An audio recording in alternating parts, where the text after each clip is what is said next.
I always thought I lived in the safest neighborhood in Denver, Colorado.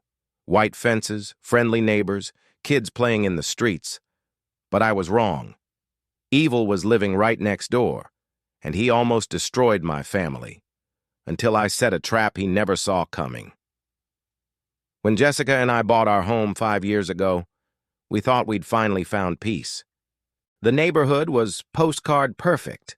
Barbecues in the summer, Christmas lights in the winter, and neighbors who waved every morning. Next door lived Mr. Harris, a man in his late 50s, retired, quiet, always smiling. He'd mow his lawn twice a week, bring us apples from his tree, and even fixed my fence one summer. He seemed like the kind of man everyone wanted as a neighbor. But perfect masks hide the darkest secrets. It started small, packages missing from our porch. Our dog Max getting sick after eating something in the yard. Strange letters in the mailbox. Letters that said, "You don't belong here. Leave before it's too late." Jessica thought it was a prank. But I couldn't shake the feeling that someone was watching us. One night at 2 a.m., I woke up to a noise. A faint scratching near the garage.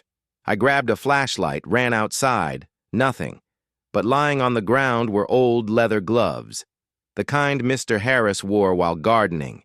I wanted to confront him, but something told me to wait, to stay silent. The next day, I installed hidden cameras, one by the mailbox, one facing the backyard, and a tiny one above the garage door. Within a week, my suspicion turned into horror. On the footage, I saw him, Mr. Harris, the man who smiled at us every morning. He was the one slipping those hateful letters into our box. He was the one tossing poisoned meat over our fence. And one night I caught him on camera trying to pry open my garage. The man I trusted as a neighbor was trying to destroy me.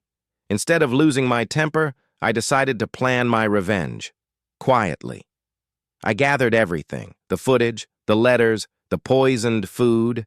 That weekend, the neighborhood held its annual block barbecue. Everyone was there. Families, kids, couples, even Mr. Harris, smiling as if he had nothing to hide. When the music paused, I stood up. My hands shook, but my voice grew stronger with every word. I pulled out my phone, connected it to the projector, and pressed play. On the big screen in front of every neighbor, Mr. Harris's mask shattered. The footage showed him poisoning Max's food, stuffing letters into our mailbox, and creeping near my garage in the dead of night. Gasps, whispers, shocked faces. Parents pulled their children closer. Mr. Harris froze, his face drained of color. He tried to stammer an excuse, but no words came. His perfect reputation crumbled in seconds. The police arrived within an hour.